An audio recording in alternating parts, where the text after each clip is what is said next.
Hello friends, very good morning. स्वागत है आप सभी का हमारे अपने चैनल ऑनलाइन स्टडी पॉइंट में। और आज है 29 अगस्त। आज हम देखेंगे 29 अगस्त के महत्वपूर्ण करंट अफेयर्स को। दोस्तों, अगर आपने अभी तक हमारे चैनल को सब्सक्राइब नहीं किया है तो फटाफट सब्सक्राइब कर लीजिए और साथ ही बेल आइकन ज़रूर दबा लीजिए ताकि हमारे वीडियोज़ की नोटिफिकेशन आपको मिलती रहें। चलिए शुरू करते हैं आज के महत्वपूर्ण करंट अफेयर्स के प्रश्नों को। आज का पहला सवाल है, हाल ही में किस देश के राष्ट्रपति एमरसन मनांगागवा अंतिम कार्य के लिए फिर से राष्ट्रपति चुन लिए गए हैं? तो दोस्तों, इसका सही जवाब है ऑप्शन डी, जिम्बाब्वे। ये है राष्ट्रपति मनांगागवा। ठीक है, आप लोग जैसा कि पिक्चर में देख पा रहे होंगे, एमरसन मनांगागवा को दूसरे और अंतिम 5 साल के कार्यकाल के लिए जिम्बाब्वे के राष्ट्रपति के रूप में फिर से चुन लिया गया है। मनांगागवा की जीत की घोषणा को विपक्षी पार्टी के प्रवक्ता ने तत्काल अस्वीकार कर दिया, जिन्होंने त्वरित घोषणा और उचित परिणाम सत्यापन की कमी की आलोचना की। मनांगागवा के पुनः चुनाव के नतीजे देश के शासन में जेएनयू-पीएफ पार्टी के निरंतर प्रभुत्व को सुनिश्चित करते हैं। ठीक है दोस्तों, तो इसे आप लोग याद रखिएगा। इनका क्या नाम है? एमरसन मनांगागवा नाम है। और इन्होंने किसको रिप्लेस्ड किया है तो मैं आपको बता दूं, इन्होंने रॉबर्ट मुगाबे को रिप्लेस किया है। उनके स्थान पर ये फिर से राष्ट्रपति के रूप में नियुक्त किए गए हैं। जान लेते हैं जिम्बाब्वे के बारे में। यह दक्षिणी अफ्रीका में एक स्थल अवरुद्ध देश है। जाम्बेजी नदी एवं विक्टोरिया झरना यानी विक्टोरिया वाटरफॉल जिम्बाब्वे में ही स्थित है। इसकी राजधानी है हरारे। मुद्रा है यूनाइटेड स्टेट्स डॉलर और आधिकारिक भाषाएं हैं यहाँ की शोना, अंग्रेजी, तशवा भाषा और पोशा। देख लेते हैं अन्य प्रमुख देशों के कुछ राष्ट्रपतियों के नाम को। इंडोनेशिया के राष्ट्रपति हैं जोको विडोडो। लेबनान के राष्ट्रपति हैं मिशेल आउन। तुर्की के राष्ट्रपति हैं रिसेप तैयप एर्दोगन। और कंबोडिया के राष्ट्रपति का क्या नाम है दोस्तों? तो इनके राष्ट्रपति का नाम है हेंग समरीन। ठीक है, ये यहाँ पे गलत प्रिंट हो गया है, आप लोग इसको ध्यान मत दीजिएगा। इसके कंबोडिया के राष्ट्रपति का नाम है हेंग समरीन। इन कुछ प्रमुख देशों के राष्ट्रपति जो नवनिर्वाचित होते हैं या नियुक्त किए जाते हैं दोस्तों, आप उनके नामों को याद रखिएगा और बार बार रिवीजन करते रहिए, क्योंकि ये एग्जाम में पूछ लिए जाते हैं और ये बहुत ही ज़्यादा इम्पोर्टेंट हो जाते हैं। नेक्स्ट है, हाल ही में कौन नवाचार और सशक्तिकरण के लिए वैश्विक ब्रांड एम्बेसडर के रूप में इन्फोसिस में शामिल हो गई हैं? तो इसका सही जवाब है ऑप्शन सी, इगा स्वेटेक। ये हैं इगा स्वेटेक, सबको पता है, और इन्हें इन्फोसिस कंपनी में शामिल कर लिया गया है। परामर्श और डिजिटल सेवाओं में वैश्विक अग्रणी इन्फोसिस ने महिला टेनिस में विश्व की नंबर 1 खिलाड़ी इगा स्वेटेक को वैश्विक ब्रांड एम्बेसडर के रूप में चुन लिया है। इसकी साझेदारी 2 मुख्य क्षेत्रों पर केंद्रित करती है, जो है डिजिटल नवाचार को बढ़ावा देना और वैश्विक स्तर पर महिलाओं को सशक्त बनाना। इन्फोसिस द्वारा हाल ही में टेनिस के दिग्गज खिलाड़ी राफेल नडाल को भी वैश्विक ब्रांड एम्बेसडर के रूप में चुना गया है। तो दोस्तों, यह है इगा स्वेटेक जो वुमेन एम्पावरमेंट के लिए इन्फोसिस में शामिल कर ली गई हैं, ताकि ये महिला सशक्तिकरण को और ज़्यादा बढ़ावा दे सकें और डिजिटल नवाचार को भी सपोर्ट कर सकें। जान लेते हैं इन्फोसिस के बारे में। यह एक भारतीय बहुराष्ट्रीय निगम है जो सूचना प्रौद्योगिकी, व्यवसाय परामर्श और आउटसोर्सिंग सेवाएं प्रदान करता है। यह भारत के शीर्ष बिगटेक कंपनियों में प्रमुख स्थान रखती है। इसकी स्थापना कब हुई थी? तो इसकी स्थापना हुई थी 2 जुलाई 1981 को पुणे में। इसके संस्थापक कौन है दोस्तों? तो इसके संस्थापक हैं एन नारायण मूर्ति और बाकी लोग ये को फाउंडर्स हैं दोस्तों। इन्हें आप याद रखिएगा कि इन्होंने सह संस्थापक जो के रूप में अपनी भूमिका निभाई थी।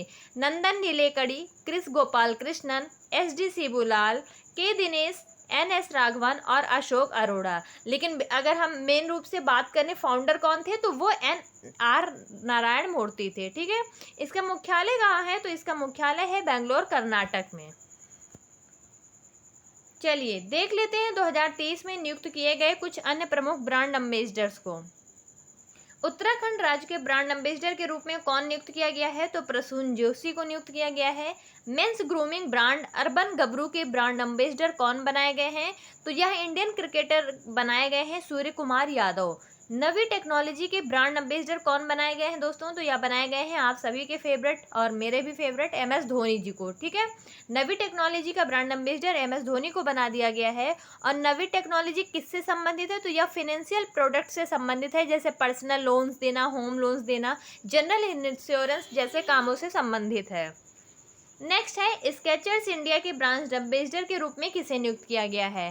तो स्केचर्स, जैसा कि आप सभी को पता है कि शूज़ की एक कंपनी है और यह USA की एक कंपनी है जिसकी ब्रांच भारत में भी है, तो उसका ब्रांड एम्बेसडर बना दिया गया है कृति सेनन को। ठीक है, तो इन ब्रांड एम्बेसडर के नामों को आप लोग याद रखिएगा, ये एग्जाम में कभी भी पूछे जा सकते हैं।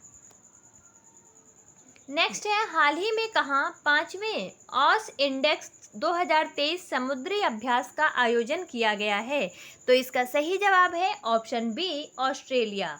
ऑस्ट्रेलिया के सिडनी में 5वें ऑसी इंडेक्स 2023 समुद्री अभ्यास का आयोजन किया गया है। 22 से 25 अगस्त 2023 तक द्विवार्षिक ऑस इंडेक्स समुद्री अभ्यास का 5वां संस्करण सिडनी में आयोजित किया गया, जो भारतीय नौसेना और रॉयल ऑस्ट्रेलियाई नौसेना द्वारा सहयोगात्मक रूप से आयोजित की गई। भारतीय नौसेना और रॉयल ऑस्ट्रेलियन नेवी ने संयुक्त रूप से इस अभ्यास का आयोजन किया है। तो दोस्तों, समुद्री अभ्यासों का आयोजन क्यों किया जाता है? ताकि दोनों देशों की जो मिलिट्रीज हैं, समुद्री सेनाएं हैं, वे दोनों एक दूसरे को आपस में जान सकें और बेटर तरीके से और अपने अपने एक्सपीरियंसेस को शेयर करके अपनी जो सर्विसेज होती हैं नेवी सर्विसेज, उनमें थोड़ा बहुत और ज़्यादा इम्प्रूवमेंट कर पाएँ, उनमें और ज़्यादा इनोवेटिव आइडियाज़ को इम्प्लीमेंट कर पाएँ। ठीक है, तो इसे आप लोग याद रखिएगा। बात करें भारतीय नौसेना की, तो यह भारतीय सशस्त्र बलों की समुद्री शाखा है। इसकी स्थापना 26 जनवरी 1950 को हुई थी। मुख्यालय है नई दिल्ली में और इसका जो आदर्श वाक्य है शं नो वरुणा, यानी इसका मतलब होता है जल के भगवान हमारे लिए शुभ हों। नौसेना दिवस कब मनाया जाता है दोस्तों? तो यह मनाया जाता है 4 दिसंबर को। ऑस्ट्रेलिया के बारे में बात करें तो यह दक्षिणी गोलार्ध में स्थित एक संप्रभु देश है और भौगोलिक रूप से दुनिया के बाकी हिस्सों से अलग है। इसकी राजधानी है कैनबरा। सम्राट हैं चार्ल्स तृतीय। यहाँ के गवर्नर जनरल हैं डेविड हर्ले और प्रधानमंत्री हैं एंथोनी अल्बनीज। चलिए देख लेते हैं अगला प्रश्न। दोस्तों, अगला प्रश्न देखने से पहले कुछ अन्य प्रमुख युद्धाभ्यास जो बहुत ही ज़्यादा इम्पोर्टेंट है आपके एग्जाम के लिए और उनमें भाग लेने वाले देशों के बारे में बात कर लेते हैं। पहला है फ्रिंजेक्स, किसके बीच में आयोजित किया जाता है? तो दोस्तों, फ्रिंजेक्स इंडिया और फ्रांस के बीच में आयोजित की जाने वाली एक संयुक्त मिलिट्री एक्सरसाइज होती है। ठीक है, यह कहाँ आयोजित की गई थी? तो यह आयोजित की गई थी पैंगोड मिलिट्री स्टेशन में। ठीक है, ये जो केरला में स्थित है, यानी भारत के द्वारा इसका आयोजन किया गया था। फिर नेक्स्ट आता है कोकड़ युद्ध अभ्यास। यह किसके किसके बीच में होता है? तो भारत और ब्रिटेन के बीच में होता है। धर्मगार्जन किसके बीच में होता है? तो भारत और जापान के बीच में आयोजित किया जाता है। नेक्स्ट है अभ्यास तर्कस। तर्कस किसके बीच में होता है? तो भारत और अमेरिका के बीच में होता है। हाल ही में किसने डच ग्रांड प्रिक्स 2023 में लगातार तीसरी जीत हासिल कर ली है? इसका सही जवाब है ऑप्शन ए, मैक्स वर्स्टैपन। ये है मैक्स वर्स्टैपन। 27 अगस्त 2023 को मैक्स वर्स्टैपन ने नीदरलैंड के सर्किट ज़ैंडवोर्ट में डच ग्रांड प्रिक्स में लगातार तीसरी जीत हासिल कर ली है। मैक्स वर्स्टैपन की जीत ने सेबेस्टियन वेट्टल के लगातार 9 F1 जीत के रिकॉर्ड की बराबरी कर ली। फर्नांडो अलोंसो ने दूसरे स्थान पर आकर पोडियम स्थान हासिल कर लिया। तो मैक्स वर्स्टैपन ने किसको हराया है? फर्नांडो अलोंसो को हराकर पहला स्थान हासिल कर लिया है। बात करें डच ग्रांड प्रिक्स के बारे में, तो इसे ग्रोटे प्रिज वेन नेदरलैंड के नाम से भी जाना जाता है और यह फार्मूला 1 वर्ल्ड चैंपियनशिप का एक वार्षिक आयोजन होता है। यह नीदरलैंड की उत्तरी हॉलैंड में सर्किट ज़ैंडवोर्ट में आयोजित किया जाता है और यह प्रतियोगिता 1950 से 1985 तक लगातार आयोजित की गई। परंतु फिर 35 साल के अंतराल के बाद 2021 में इसकी पुनः शुरुआत की गई है। ठीक है, तो ये थे कुछ महत्वपूर्ण तथ्य डच ग्रांड प्रिक्स के बारे में, इसे आप लोग याद रखिएगा। देख लेते हैं 2023 में दिए गए कुछ प्रमुख खेल पुरस्कारों को। ईरानी कप 2023 के विजेता कौन है? तो रेस्ट ऑफ इंडिया टीम है। ठीक है, और इसको किसने आयोजित किया था? तो इसे एमपी ग्वालियर में आयोजित किया गया था। और 2023 और 24 का जो ईरानी कप है वह 1 से 5 अक्टूबर 2023 में आयोजित किया जाएगा। तो इतने तथ्यों को आप याद रखिएगा। नेक्स्ट है ISSF वर्ल्ड कप 2023 में किसे दिया गया है अवार्ड? तो यह दिया गया है रिदम सांगवान को। दोस्तों, रिदम सांगवान ने 29 साल के वर्ल्ड रिकॉर्ड को तोड़ दिया है, जिसे बुल्गारियन शूटर डायना लोरगोवा के द्वारा बनाया गया था। और यह किससे संबंधित है? तो यह एक शूटर खिलाड़ी हैं जिन्होंने 25 मीटर पिस्टल की रेस में अपना पहला स्थान हासिल कर लिया है। ठीक है, और यह कहाँ आयोजित किया गया? तो यह मैंने आपको पहले भी बताया था कि बाकू अजरबैजान में आयोजित किया गया है। चलिए, नेक्स्ट है हीरो सुपर कप 2023 का अवार्ड किसे मिला है? तो यह मिला है ओडिशा फुटबॉल क्लब को। नेक्स्ट है ऑस्ट्रेलियन ओपन 2023 किसे दिया गया? तो यह नोवाक जोकोविक को मिला है। ठीक है, नोवाक जोकोविच को। तो इन अवार्ड्स को आप लोग याद करिएगा, ये सारे ही बहुत इंपॉर्टेंट है आपके एग्जाम के पॉइंट ऑफ व्यू से। हाल ही में कौन वायु गुणवत्ता पूर्व चेतावनी प्रणाली अपनाने वाला तीसरा भारतीय शहर बन गया है? तो इसका सही जवाब है ऑप्शन सी, कोलकाता। बढ़ते वायु प्रदूषण से निपटने के लिए वायु गुणवत्ता पूर्व चेतावनी प्रणाली यानी AQEWS अपनाने वाला कोलकाता तीसरा भारतीय शहर बन गया है। पुणे में भारतीय उष्णकटिबंधीय मौसम विज्ञान संस्थान द्वारा विकसित इस प्रणाली का उद्देश्य शहरी क्षेत्र में बढ़ते वायु प्रदूषण के स्तर को माप कर बताना है। एयर क्वालिटी इंडेक्स वायु प्रदूषण के स्तर को दर्शाने वाला एक मानकीकृत माप है जिसका मान 0 से 500 तक होता है। दोस्तों, आप लोग ये ज़रूर याद रखिएगा, एयर क्वालिटी इंडेक्स में कितने से कितने तक शो किया गया है? तो इसका मान 0 से लेकर 500 तक होता है। और इसमें जो कैटेगरीज बताई जाती हैं कि कम प्रदूषित क्षेत्र, ज़्यादा प्रदूषित क्षेत्र, खतरे वाला क्षेत्र, तो ये आप लोग याद रखिएगा कि कितने मानक पर कौन सी चीज़ें शो की जाती हैं, क्योंकि ये एग्ज़ाम में आ चुका है, तो ये बहुत ही इम्पोर्टेंट हो जाता है। डेटा एकीकरण और सटीकता की बात करें तो AQEWS सटीक वायु प्रदूषण पूर्वानुमान उत्पन्न करने के लिए राष्ट्रीय वायु गुणवत्ता नेटवर्क और उपग्रह स्रोतों से डेटा को एकीकृत करता है। सितंबर 2022 में शुरू किए गए प्रायोगिक चरण के दौरान सिस्टम की सटीकता साबित हुई थी। केंद्रीय पर्यावरण, वन और जलवायु परिवर्तन मंत्री कौन है इस समय दोस्तों? तो यह हैं भूपेंद्र यादव। नेक्स्ट है हाल ही में भारतीय वायुसेना ने कहाँ अभ्यास ब्राइट स्टार 2023 में भाग लिया है? तो इसका सही जवाब है ऑप्शन सी, मिस्र में। भारतीय वायुसेना ने मिस्र के काहिरा एयरबेस पर आयोजित द्विवार्षिक बहुपक्षीय त्रिसेवा अभ्यास ब्राइट स्टार 2023 में भाग लिया। ब्राइट स्टार 2023 का अभ्यास का आयोजन 27 अगस्त से 16 सितंबर तक किया जाएगा। द्विवार्षिक बहुपक्षीय त्रिसेवा अभ्यास ब्राइट स्टार 2023 में भाग लेने वाले देशों में संयुक्त राज्य अमेरिका, सऊदी अरब, ग्रीस, कतर और भारत शामिल हैं। बात कर लेते हैं भारतीय वायुसेना की। भारतीय वायुसेना की स्थापना 8 अक्टूबर 1932 को हुई थी। आज़ादी से पहले इसे रॉयल इंडियन एयरफोर्स के नाम से जाना जाता था। वर्ल्ड एयर पावर इंडेक्स 2022 में भारतीय वायुसेना को अमेरिका और रूस के बाद तीसरे स्थान पर रखा गया है। इसका मुख्यालय कहाँ है? तो इसका मुख्यालय है नई दिल्ली में। और वायुसेना प्रमुख कौन है वर्तमान में? तो यह है विवेक राम चौधरी। अगला सवाल है, हाल ही में किसी ई गवर्नेंस 2023 का राष्ट्रीय पुरस्कार दिया गया है? इसका सही जवाब है ऑप्शन बी, पंचायती राज मंत्रालय। 26वें राष्ट्रीय सम्मेलन में ई गवर्नेंस 2023 का राष्ट्रीय पुरस्कार पंचायती राज मंत्रालय की स्वामित्व ग्राम आबादी का सर्वेक्षण और ग्रामीण क्षेत्रों में उन्नत प्रौद्योगिकी के साथ मानचित्रण योजना को प्रदान किया गया है। इस योजना का उद्देश्य गांवों की आबादी का सर्वेक्षण करना, ग्रामीण क्षेत्रों में उन्नत प्रौद्योगिकी के साथ मानचित्रण करना और ग्रामीण क्षेत्रों में रहने वाले व्यक्तियों को संपत्ति या स्वामित्व अधिकार प्रदान करना है। तो इसको याद रखिएगा आप सभी। 26वें राष्ट्रीय सम्मेलन में ई गवर्नेंस 2023 का राष्ट्रीय पुरस्कार किसे दिया गया है? पंचायती राज मंत्रालय की स्वामित्व योजना को। ठीक है, इसे आप लोग ध्यान रखिएगा, रिवीजन करते रहिएगा। देख लेते हैं कुछ अन्य पुरस्कारों को जो 2023 में दिए गए। अंतर्राष्ट्रीय सांख्यिकी पुरस्कार 2023 किसे दिया गया है? कल्याणपुड़ी राधाकृष्ण राव को, जो कि एक स्टैटिस्ट थे और मैथमेटिशियन थे।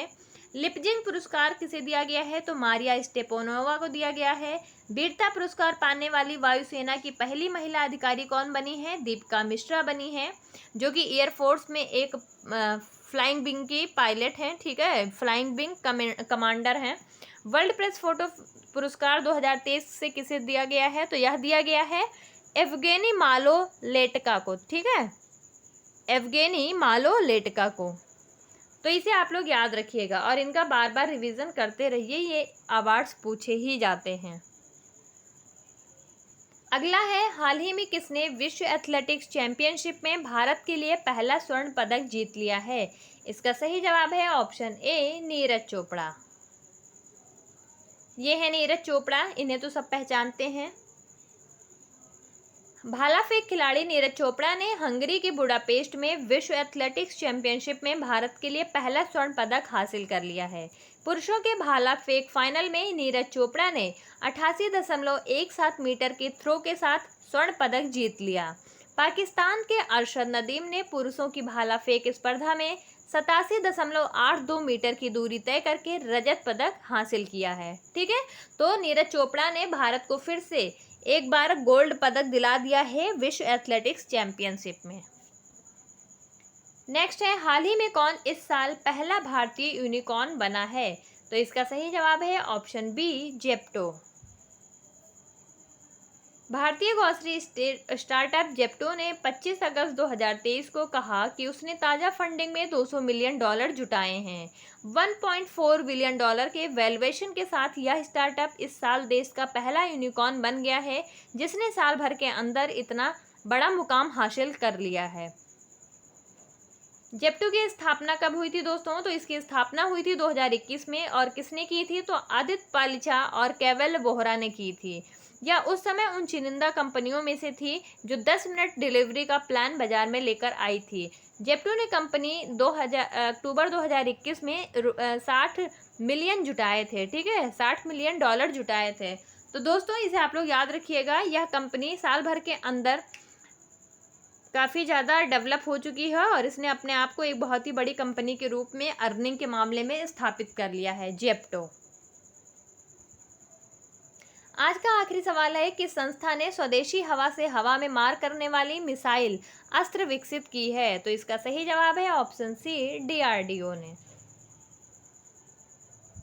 हवा से हवा में मार करने वाली स्वदेशी मिसाइल अस्त्र का गोवा के तट से दूर टेक्सास के हल्के लड़ाकू विमान से सफलतापूर्वक परीक्षण किया गया। लगभग 20,000 फीट की ऊंचाई पर विमान से इस मिसाइल प्रक्षेपण को सफलतापूर्वक परीक्षित कर लिया गया है। ठीक है, तो इसको डेवलप किसने किया है? तो इसको डेवलप किया है डीआरडीओ ने और डीआरडीओ का फुल फॉर्म होता है defence research and development organisation. इसकी स्थापना हुई थी 1958 में। मुख्यालय है नई दिल्ली। चेयरमैन है समीर बी कामत। तो आप लोग इसे याद रखिएगा। चलिए देख लेते हैं 28 अगस्त की ऑलराउंडर रिवीजन को। पीएम मोदी से grand cross of the order of honour प्राप्त करने वाले पहले प्रधानमंत्री कौन बन गए? दोस्तों ये क्वेश्चन में थोड़ा मिसप्रिंट था। मैंने आपको बताया था कि पीएम मोदी को ग्रीस का अवार्ड जो कि grand cross of the order of honour नाम से जाना जाता है, इसे दिया गया है। ठीक है, और पीएम मोदी पहले भारतीय प्रधानमंत्री बने हैं जिन्हें यह सम्मान दिया गया है। किसके द्वारा दिया गया है? तो यह ग्रीस सरकार के द्वारा दिया गया है। ठीक है, हाल ही में किसे लिक्टेनस्टीन में अगला भारतीय राजदूत नामित किया गया है? मृदुल कुमार को। हाल ही में चंद्रयान 3 के लैंडिंग स्थल को किस नाम से जाना जाएगा? शिव शक्ति बिंदु के नाम से। और आप लोग बताइएगा कि चंद्रयान 2 के लैंडिंग स्थल को किस नाम से जाने की घोषणा की गई थी प्रधानमंत्री मोदी द्वारा। ठीक है, आप लोग कमेंट सेक्शन में अपना जवाब भेजते रहिए। हाल ही में संरचनात्मक अखंडता पर तीसरा अंतर्राष्ट्रीय सम्मेलन आइकॉन्स 2023 कहाँ आयोजित किया गया? तमिलनाडु में। हाल ही में G20 संस्कृति मंत्रियों की बैठक कहाँ शुरू हुई है? तो यह शुरू हुई है वाराणसी में। हाल ही में किसकी आत्मकथा pitch side my life in Indian cricket launch हुई है? अमृत माथुर की। हाल ही में किस बैंक ने मैरियट के साथ भारत का पहला को branded hotel credit card launch किया है? HDFC बैंक ने। हाल ही में सीमा देव का 81 साल की उम्र में निधन हो गया, वे कौन थीं? अभिनेत्री। हाल ही में किसने टेली लॉ 2.0 लॉन्च किया है? अर्जुन राम मेघवाल। हाल ही में किस मंत्रालय ने स्मार्ट इंडिया हैकाथॉन की शुरुआत की है? शिक्षा मंत्रालय ने। तो दोस्तों ये थे हमारे 28 अगस्त के ऑलराउंडर रिवीजन। आप इनका रिवीजन करते रहिए और इन्हें अपने दिमाग में सेट करते जाइए ताकि आपको दोबारा बार बार इन चीज़ों को पढ़ने की ज़रूरत ना पड़े। आप एक बार अच्छे से याद कर लेंगे तो ये हमेशा याद रह जाएंगी। ठीक है, अब देख लेते हैं आज के प्रश्न को। पीएम मोदी को grand cross of the order of honour किस देश से दिया गया है? तो इसके ऑप्शन दिए गए हैं दोस्तों, आप अपना सही जवाब कमेंट सेक्शन में भेजते रहें। और अगर आपको हमारी वीडियोस अच्छी लगी हो तो प्लीज़ ज़्यादा से ज़्यादा लाइक करें, शेयर करें और अपने कमेंट सेक्शन में हमें भेजते रहें। ठीक है, आज की वीडियो यहीं तक थी। आप सभी का बहुत बहुत धन्यवाद। आप सभी का दिन शुभ हो।